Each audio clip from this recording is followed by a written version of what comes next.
महाराज भर्तरी जी ने मन को खोजा, मन की बात कि ये क्या चाहता है। सुंदर स्त्री का भोग ऐलान कर दिया कि विश्व की कोई सुंदरी मैं उसे वरण करना चाहता हूँ, मेरे सामने आए।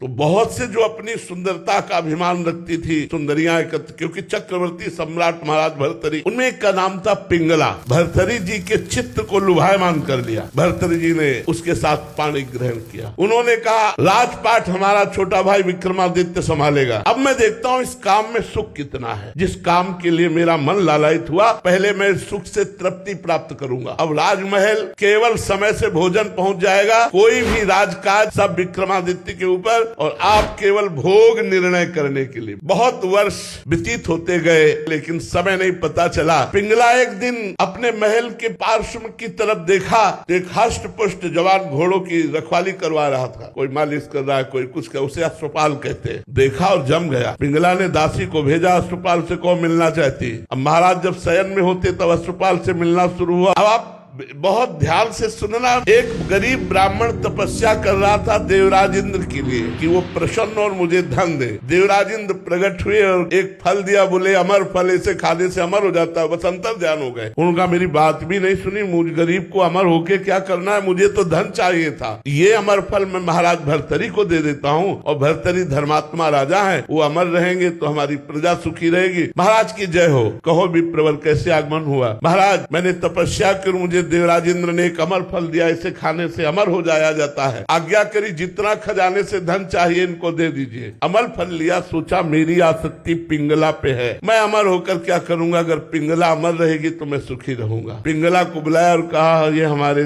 देश के विप्र की तपस्या का फल है, आप इसे पा लीजिए, अमर हो जाएंगे। पिंगला ने सोचा मैं अमर होकर क्या करूंगी, यदि अश्वपाल जीवित रहा, अमर रहा, तो मुझे सुख मिलता रहेगा। उसने अश्वपाल को दे दिया। अश्वपाल का संबंध था राजा की नर्तकी से। उन्होंने सोचा अगर ये नर्तकी जीवित रही, अमर रही, तो मैं सुखी बना रहूंगा। उन्होंने नर्तकी को दे दिया। नर्तकी ने विचार किया मैं जिस राजा के दरबार की नर्तकी, वो राजा अमर हो तो अच्छा है। वो अमर फल फिर भर्तरी जी के पास पहुंच गया। भर्तरी जी महाराज के पास जब अमर फल पहुंचा तो उन्होंने वैश्या से कहा क्योरी विप्र अमर फल लाया तो समझ में आया तपस्या करके लाया, तू कहां से लाई। वो तो कांप गई। तो उनका महाराज आपके महल के पीछे जो अश्वपाल ने मुझे दिया। जाओ। अश्वपाल को बुलाया सभा में और कहा बोल ये अमर फल कहाँ से मिला। होश उड़ गए। महाराज जीवन दान हो तो सत्य बोलूं। हाँ जाओ, माफ किया। महाराज आपकी रानी पिंगला ने दिया। पिंगला को बुलाया और कहा क्योरी चक्रवर्ती सम्राट मुझ भर्तरी से तुझे तृप्ति नहीं हुई, धिक्कार है इस काम को। और उतारा मुकुट और रख दिया और सदा सदा के लिए बनवासी बन गए अतृप्त होकर।